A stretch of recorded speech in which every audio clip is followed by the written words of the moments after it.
Predict, pick, and prevail in your fantasy football leagues with Nick Giacobbe and Nick Cap. From breakouts to busts, superstars to sleepers, these are the guys that will help you achieve fantasy glory. This is the PrimeTime Fantasy Podcast. Welcome everybody to the PrimeTime Fantasy Podcast, where we give you our predictions, our picks, in the hopes that we help you prevail throughout the 2022 fantasy football season. I'm your host, Nick Giacobbe. Joining me every single week is Nick Cap.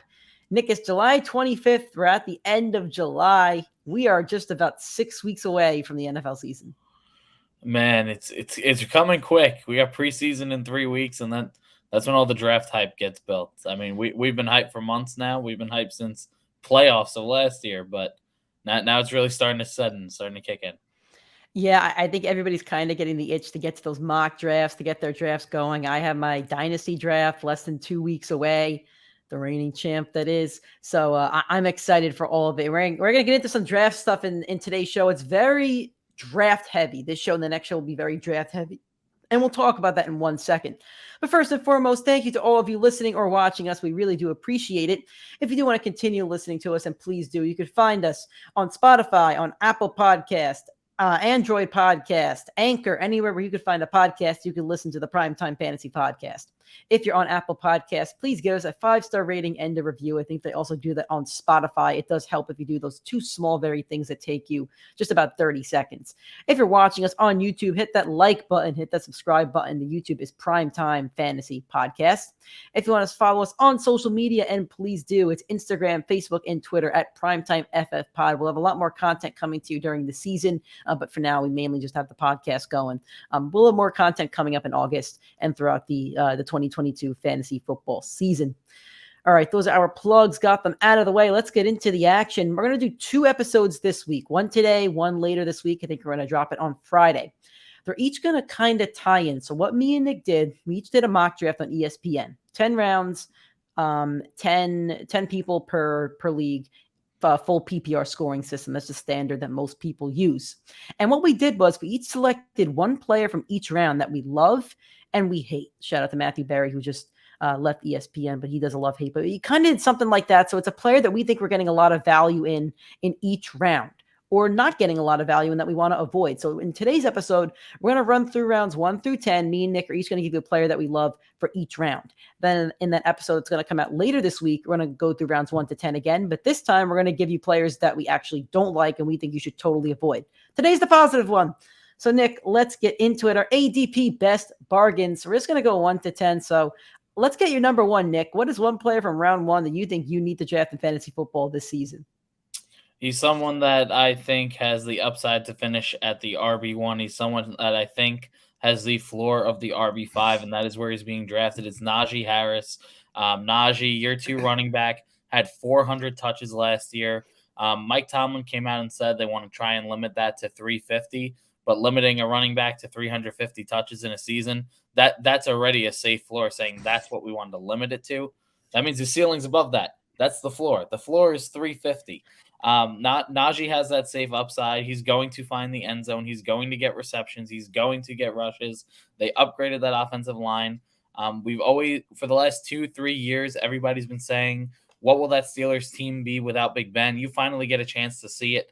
I know it's Mitchell Trubisky, but if you look at the RB1 over the past few years, their quarterbacks, it's been Teddy Bridgewater with CMC, Drew Brees with his arm weak, with Alvin Kamara, and Jonathan Taylor with Carson Wentz. There you go. It's Mitchell Trubisky with Najee Harris. Safe floor where he's being drafted with the upside to finish as the RB1. I love the pick. I think you could comfortably take him as your RB1 on the season. I love the ADP, and for me, it's a home run. It's a home run at that spot. He won me our points championship in our league last year on that last miraculous play. Mm-hmm. So I'm a big time Najee Harris guy. And 350 doesn't sound like a lot of carries. Wasn't it Eckler that said he didn't want more than 200 or something like that? Yep, exactly. Yeah, so I'm not talking about Austin Eckler. I'm talking about the wide receiver from the Vikings, Justin Jefferson. I said last week he's going to be my fantasy MVP, so why would I not make it my MVP best bargain value of round 1? He's being drafted right now roughly as the wide receiver 3 behind guys like Cooper Kupp and Jamar Chase, who are both phenomenal receivers. I think they're going to round out the top 3 this year, but I don't think the top 3 is going to be Kupp, Jefferson, and Chase. I think it's going to be Jefferson, Kupp, and Chase. So I would take Jefferson as my first receiver off the board. He's going right now between picks like 5 and 8. And I think he's going to outperform that ADP. I think he's going to lead the league probably in receiving yards. So probably have like 8 touchdowns, 9 touchdowns. New offensive scheme with coach, new offensive coordinator, and a new head coach. I think he's the guy that you should target. He's had 1,400 plus yards in his first 2 seasons. He's going into year 3, proven talent. I think by the end of 2022, not just in fantasy, but in the NFL, you might consider this guy the best receiver in all of football. And I don't like the guys that are being drafted ahead of him. I know we're not talking people that we don't like in the show, but he's getting drafted behind Austin Eckler, McCaffrey, some of these running backs, and it just feels like every year these running backs are getting hurt and missing time. I want to take a guy who's going to be on the field and score a lot of fantasy points, so I'm going to comfortably take Justin Jefferson in the first round if I get that opportunity. All right, Nick, round 2, who are you going with? All right, so after you hit round 7, there's a clear cutoff in the talent at the tight end position. You really only have Kelce, Kittle, Darren Waller, Mark Andrews. Then you're taking the flyer on Kyle Pitts or Dalton Schultz to finish. With that being said, right now, Travis Kelce is being drafted at the ADP of 19. To me, that's an absolute crime. No more Tyreek Hill in that offense. He is locked and loaded to be that tight end 1, to have that wide receiver-esque season at the tight end position. If it were up to me at the turn, I'd be more than comfortable taking Travis Kelce. I'd be fine stacking him with a player like Dalvin Cook, Najee if he's still there, even Justin Jefferson or Jamar Chase. I have no problem with you stacking a wide receiver and a tight end at that turn because there's going to be so much points. You're going to have the opportunity for an RB1 in Najee, RB1 potential in Cook, wide receiver 1 in Justin Jefferson or Jamar Chase, and the tight end 1 opportunity. So if you have the chance to stack them at the turn, do it. It's going to pay off. And if you don't, you're going to miss out on Andrews at the beginning of that round, and then you have to take a big reach on Kittle or Waller. To me, it's the safest pick. Kelce's been too consistent in fantasy. He should be locked in to be the tight end 1. If he's not, he's finishing in the top 3 if he's healthy. Take the pick. Trust in Kelce. Just do it. Where was Kelce during your ADP? Just curious. 19. He wasn't 19 on mine. Where was he? He was 29. That's even worse. I'm spoiling myself here. Kelce's my round 3 target just because of that ridiculous ADP. I think he goes much higher than that. For me in round 2, I like Joe Mixon. And if you're going through a couple different mock drafts, depending on what website you use, you'll see him drafted in the back end of the first round on Fantasy Pros. I think he's 8. Me and Nick were on ESPN. For me, Joe Mixon was 15. Do you remember where Mixon was in your mock, right in that roughly? range. Right in there. Okay. So I wonder why Kelce was different. Anyway, I love Mixon in round 2 because I think he's a round 1 talent that's getting drafted in round 2. He's proven that he could stay healthy for the most part. I know he's missed a couple games, and we've had Giovanni Bernard, and I think there's another running back that they used a little bit last year that's been a streamer. But for the most part, Mixon's been healthy. He's 25 years old. He's still young. And the other thing I really love about Mixon, the Bengals are going to score a lot of points this year. They upgraded that offensive line both for Burrow and for Mixon. There's going to be more holes for him to run through. And he could take some of that pressure off of Burrow. He's taken a lot of hits. I think Burrow took the most hits in the NFL last year, if I'm correct about that, which is a stat that Russell Wilson's held like forever. They want Burrow to be the quarterback of that team for the next 10, 15 years. To do that, he's got to stay healthy. To do that, maybe throw the ball a little bit less. Also, if the Bengals go up in games, which I think they will, they have a pretty high-powered offense. I think they could be up 10 points in a lot of games in the fourth quarter. They're going to pound the rock. They're going to use Joe Mixon. He's going to get a lot of goal line looks. So I think Mixon's a really safe running back to play with. I don't think his upside is of a healthy McCaffrey. Right? If McCaffrey plays 22 games or whatever the number is that we're at, 19, if he plays 18, 19 games, right? McCaffrey, if he plays all those games, is going to outscore Mixon. But if you're telling me who's a safer play, I think Mixon's a very safe play, so I'm going to trust him in the second round. I wrote for round 3, my note, round 3, Kelce, no fucking way, because there's no way that this guy's even going to last to round 3. That ADP is ridiculous. So maybe I shouldn't have put Kelce here, but it's just the reality of the ADP at the moment is that Kelce's the first tight end off the board at pick 29 for my mock, at least. And I think there were 2 other tight ends that went in the next like 10 picks. So Yep. You already spoke up Kelce, so I'm not gonna speak him up too much. So who's your round 3 guy, Nick? My guy, he's at the beginning of the 3rd round. I think he should be middle of the 2nd. It's Mike Evans. His ADP right now is 21. There's no Godwin, no Gronk, no Antonio Brown, and Leonard Fournette went to camp at 260 pounds. That is not going to fly on that team. Mike Evans, reliable option, has had 1,000 yards in all 7 of his seasons in the league. Over his last 2 years with Brady, he had 27 touchdowns. I'd be more than comfortable drafting Evans, at his ADP. I'd be more than comfortable taking him in the middle of the 2nd round. He has the upside of a wide receiver 1. He has the consistency that you see. He's been healthy his entire career. There's no doubt that he should be a locked-in play. We don't know the status of Godwin, but even when he does come back, Evans will dominate that wide receiver 1 position, and he will score a ton of touchdowns, especially against Atlanta and Carolina. I'd lock him in. I'd feel comfortable taking him a whole round earlier. And the amazing thing about Mike Evans is that he really has boom or bust games, and he always ends up with 1,000 yards. He's already a Hall of Famer, so good choice there. I'm going to go with Michael Pittman. We're going through round 4, I should say. My round 3 was Kelce, so I'm going to go with Michael Pittman. I think he's currently sitting at pick 36 or something like that, which I love the value because of the receivers that are around him, and I also love the value because of Matt Ryan. I think Matt Ryan's going to be the best quarterback that he's ever played with. I think he's played with Carson Wentz and who was it the year? But it was Rivers. There's Rivers the year before. I think Matt Ryan's a better quarterback than Phillip Rivers, at least in terms of how old they were when they played. I think Rivers was 40, maybe 39, and Matt Ryan is the 36 right now. Let's see. Bad radio. Matt Ryan age, I think 37. So they're close, but I think Matt Ryan can do a better job of throwing the ball downfield and really feeding him like he's fed Julio Jones throughout his career. In 2 seasons, Pittman, 500 yards the first season, 1,000 the second season. He broke out. He was one of your guys and 6 touchdowns. He was the wide receiver 17 last year. I think he's going to jump up in the top 15 this year. I think you're going to get really great value in round 4 if you're drafting Michael Pittman. I think he's a really safe wide receiver too. In my mock here, I'm looking at Jefferson, Mixon, Kelce, and Pittman. I'm taking my team against anybody, and I'm not even looking at the other teams. I'm not scared. I'm rolling those guys out every single week, and I'm really happy with it. I completely agree. I'm lucky enough in one of my keeper leagues where the pick in that round is replaced. So I took Michael Pittman last year in the 15th round of that league. Wow. It's an absolute steal. Jeez, it's a 3 wide receiver league as well. I'm very high on Pittman. I've been high on him for the last 2 years. I don't want to cut you off. I should have noted this at the beginning. Me and Nick haven't seen each other's lists, so we may have a couple of the same like we had Kelce. So who's your 4th round guy, Nick? Who do you like in the 4th round?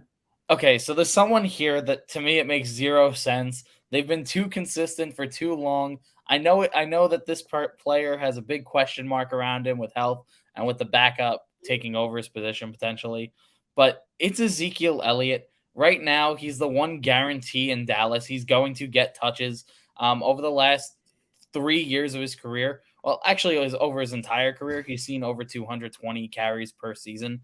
If we assume that he only has 200 or even 180, he still saw 45 to 50 catches every year of his career. He's going to see at least 60 targets.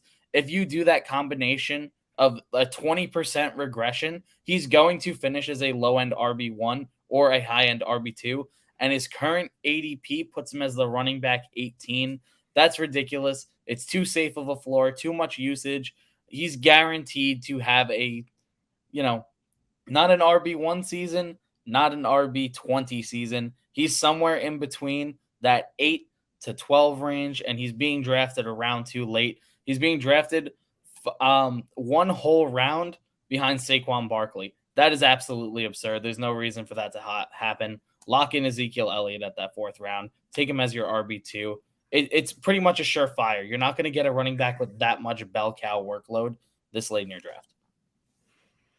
And if the Cowboys are going to succeed this year, I think they really need to feed Zeke a little bit. And he doesn't miss games. I think he's only missed 2 or 3 games in his NFL career. So even if he's not putting up ridiculous fantasy numbers, to me, that might be better than McCaffrey, who's missed 20 games in the past 2 years. So way to give a little nod to Friday's episode, by the way. Yeah. Anyway, let's move on to round 5. a lot of these guys that I'm talking about on my list, I talked about the last 2 weeks as guys I really liked. I love Marquise Hollywood Brown this year. I think you need to take risks in fantasy football to win. And at his current ADP, round 5, I think it's pick 45 or something like that. I don't even think he's a risk because I think the upside is there. Marquise Brown was the wide receiver 21 last year. He posted stats of 1,000 yards on 91 receptions and 6 touchdowns. And now he's going to be the guy in Arizona. Like, look at what Hopkins has done so far with Kyler Murray. Well, Marquise Brown is stepping into that Hopkins role because Hopkins is going to be suspended for the first 6 games. He's younger than Hopkins. He has the chemistry with Kyler Murray from college, and Hopkins is getting older. He's starting to break down. He had a couple injuries last year. I'm not saying that Hopkins isn't a beast, but in those first 6 weeks, I tried to say it last week, and I'll say it again. If Hollywood Brown cements himself in the first 6 weeks as the wide receiver 1, Hopkins isn't getting that spot back. It's going to be Hollywood Brown's show. So I like the upside. And even if he doesn't cement himself as the 1, I think he still has so much upside that he's going to get a lot of targets from Kyler. I would go get him in round 5. My guy, it's another running back. I've been very running back heavy on this list. But it's Josh Jacobs. We talked about him 2 episodes ago. He's currently being drafted as the RB21, but he's got a new head coach in Josh McDaniels, who has loved running backs in New England. The Raiders will get more goal line touches this year. We already know they just brought in Devonta Adams. They're going to put points on the board. And whether you like him or hate him, Josh Jacobs is a player. He's a power back. He's getting all of that goal line work. That's exactly what he did with Gruden. It's exactly what he's going to do with Josh McDaniels. Right now, if he stays healthy for the year, he has the floor of a running back 2. He has the upside of a low-end RB1, maybe even an RB5. That would be really the pushing his ceiling. But he's being drafted at the RB21. That means he's being drafted as a flex play right now for a guy that's guaranteed to finish as an RB2 in fantasy. I think that's a great choice. I looked at Jacobs too, and there's a couple players that I really liked in these 2 rounds. So he's one of them. Round 6, I'm going with Travis Etienne. A lot of people were really high on him last year. He tore the ACL, I think it was. I forget if it was an ACL. I know it was a leg injury. And it's a shame because I think he had a lot of upside with Trevor Lawrence. And I still think he's going to have a lot of upside this year. And I think you're going to draft him as a running back 2, running back 3, depending on if he goes 0 running back, 1 running back. In this mock, at least, he's my running back 2. And like I said, you got to take some risks in fantasy, but I think this is one that's going to kind of reap the rewards. They have a new head coach. They don't have Urban Meyer and that clown show hanging over them. He played with Trevor for, I think, 2-3 years in college. He's a PPR back. He gets a lot of receptions. He's going to get receptions. This is exactly what you want in a PPR back. And I know James Robinson is still there, but I think the bulk of the work is really going to go to Travis Etienne. I think they're going to throw a lot. I think they're going to be down a lot in games. I see no reason why he doesn't get a bunch of receptions. I see no reason why they don't let him play and just see what he's got. So he's a guy that I'm going to take a gamble on this year, and I hope it pays off. I think it will pay off, and I don't really like a lot of guys in this range that from receivers to running backs. So I think this is a guy that I'd rather take a gamble on with round 6, knowing that if it doesn't pan out, it's just my 6th round pick and it's not a huge deal.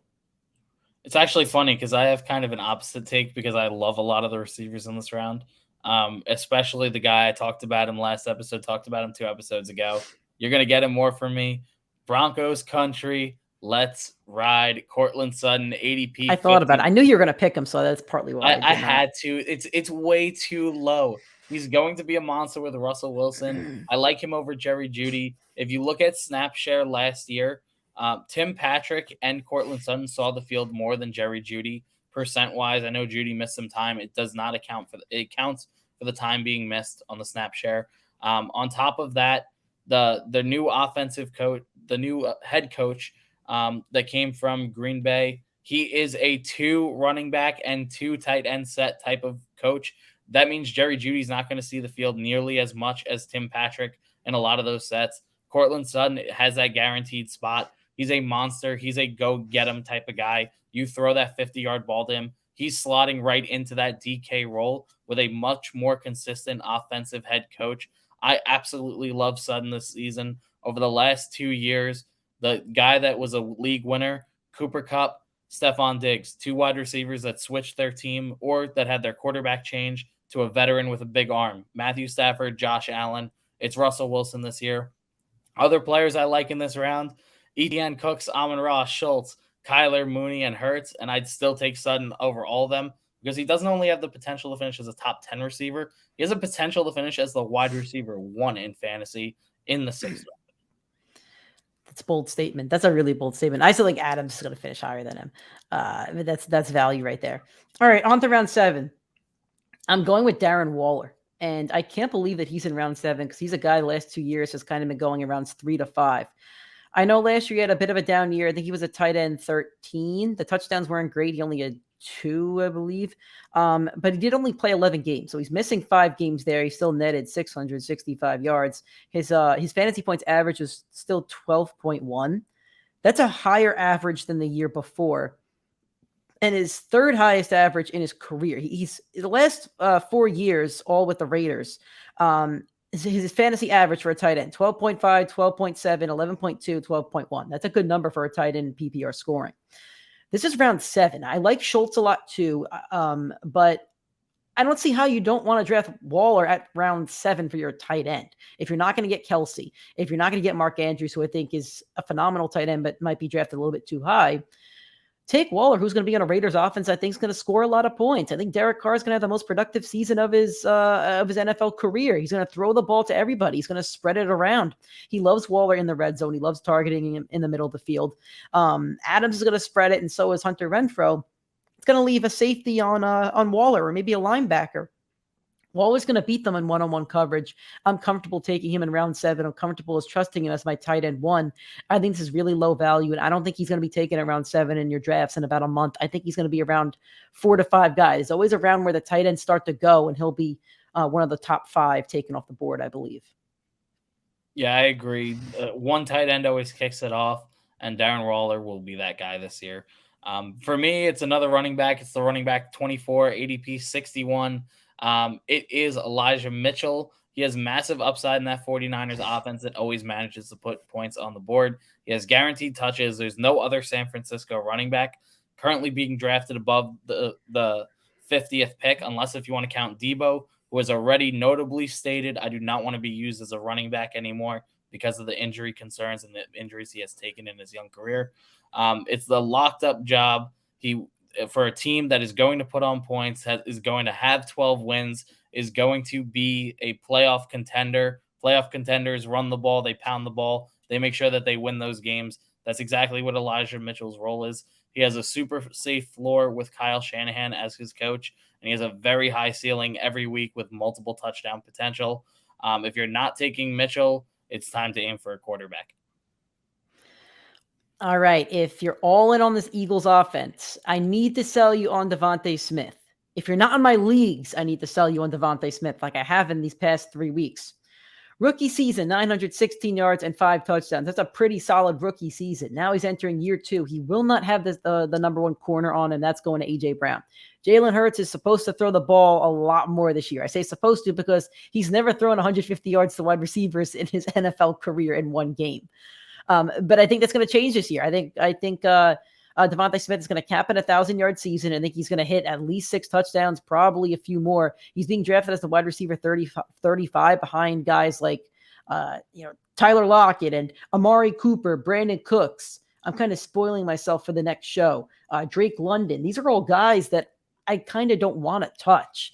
And I think there's a lot more upside to a guy like Devonta Smith that I think is going to be on a high-powered offense, an offense that's going to win that division, an offense that's going to put up a lot of points and that really wants to prove themselves to the NFL.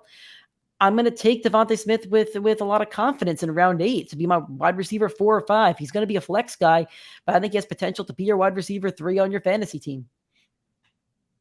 I'm taking a different wide receiver. I'm taking a guy with one of the highest upsides at this point in your draft.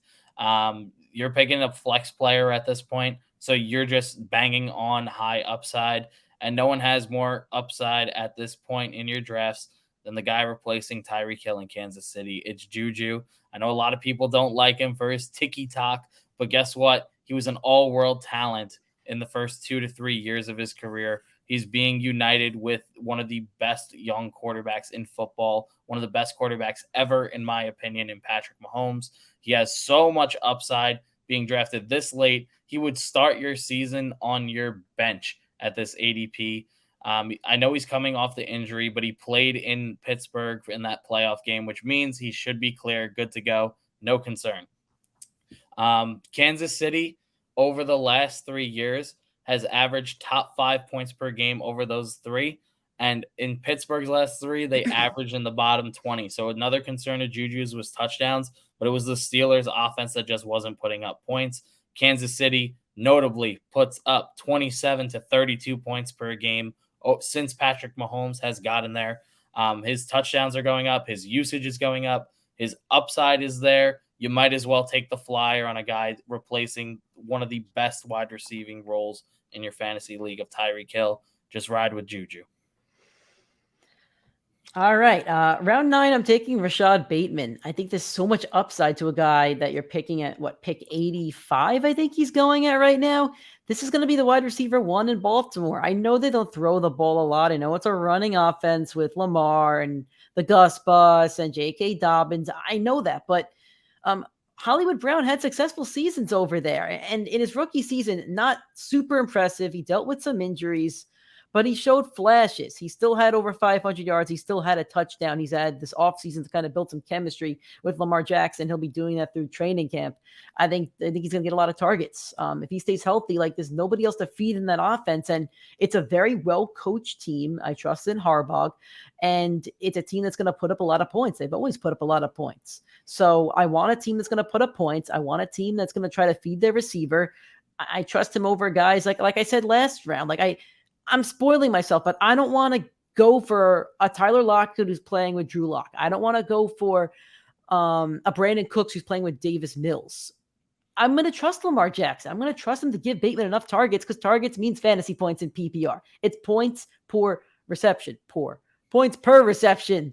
I'm going to take Rashod Bateman around 9. There's too much upside at this point. I don't think he's a guy that's going to get dropped, whereas a lot of guys around here probably get dropped by round 4.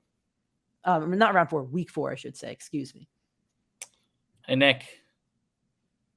Broncos country. Let's ride Mr. Unlimited. Ugh. QB 11 at the moment. Russell Wilson being drafted right now as a backup quarterback per his ADP. He has some of the best weapons. He is a backup, apparently, but he will not finish as a backup. He will finish as an MVP. He has some of the best weapons in football. At the wide receiver position, we talked about already. Sutton, Judy, Tim Patrick, KJ Hamler. For running backs, he's got 2 elite guys back there. Melvin Gordon, Javonte Williams. I know he lost Fant, but Albert O was looking really good down the stretch of last season. That team is set up for success, and his head coach is the guy that just produced not 1, but 2 back-to-back MVP seasons for Aaron Rodgers. All signs are pointing up for Russell Wilson. If you're playing a super flex, which is a 2-quarterback league, he's a must draft. And if you were patient enough to wait for a quarterback, you will absolutely be rewarded handsomely taking Russell Wilson this late. All right. I'm ending my mock, my 10-man mock with a quarterback as well. I'm taking Jalen Hurts. Everybody was all in on him as their late season MVP. Round MVP last year, their late round steal last year, and he delivered. I'm pretty sure he finished 6 or 7 among quarterbacks. His rushing numbers were great. He didn't pass as much, but now he's got AJ Brown. They didn't just go trade for a receiver for nothing. You don't trade for AJ Brown and sign him to a monster contract and not throw him the ball. They clearly trust in Hurts. They clearly trust in this offense. So I'm going to trust in Jalen Hurts that he's not just finishing as a quarterback 7. I'm trusting Jalen Hurts to be a quarterback 5 or better this season. And I'm drafting him in round 10. I don't think he gets drafted in round 10. I'm just showing you where he was mocked and where he's projected at the moment. I think he will be a top 6 or 7 quarterback off the board, but there's a handful of guys that I would not take in fantasy football over Jalen Hurts right now. So I'm going to construct my team around Hurts, and I'm going to pair him with Devonta Smith and see if they can both score some touchdowns for me this season. I completely agree. In my mock, I had Hurts a little bit higher, so that might just be miscommunication there. But I would have absolutely taken ESPN mocks are also a little bit finicky, but most of the quarterbacks are in rounds 9 to 11. There was just a whole list of them. Gotcha. Yeah, so in the 10th for me, it's the ADP 92, running back 32 off the board. It is AJ Dillon. Over the last 8 games of the season, Dillon had a higher snap count and more points per game than Aaron Jones. So you're not drafting him to be a handcuff to Aaron Jones like you would have to lock in Pollard, Hubbard, or Madison to your lineup. So you're going to know within 3 weeks if you can cut AJ Dillon. That's a big spot opening up on your bench if he does not work out, but he has the upside to work out. The Packers are still going to win games. They're still going to be a playoff contender. And if you don't trust him, if you don't like that, if you need someone that's more reliable, you can pivot to someone with upside like Rashod Penny. But AJ Dillon, he has the potential to get locked in to the team that had a bye in back-to-back seasons with the back-to-back MVP. All signs point up for AJ Dillon. At the ADP of 32, that means he's an RB4 on your team. Just take him. Feel free to stash him.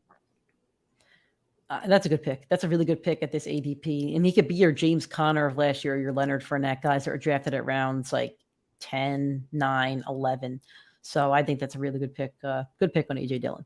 All right, guys, that's our show. Let us know if you know, which of these ADPs which of these lineups you think might be a little bit better, which one you might like as your first 10. Let us know who you agree with, who you don't agree with. You might think one of my players sucks or pick sucks. You might think one of Nick's sucks. Let us know. If you think they're good, let us know. If you're going to steal one of our players in our leagues, well, let us know of that one too so we could draft them earlier. That's our show for this week, or the first of this week. Our next show, we're going to talk about the players that we don't like, that we think you should avoid from rounds 1 to 10. That's going to be coming a little bit later this week. Going to get it up on Friday.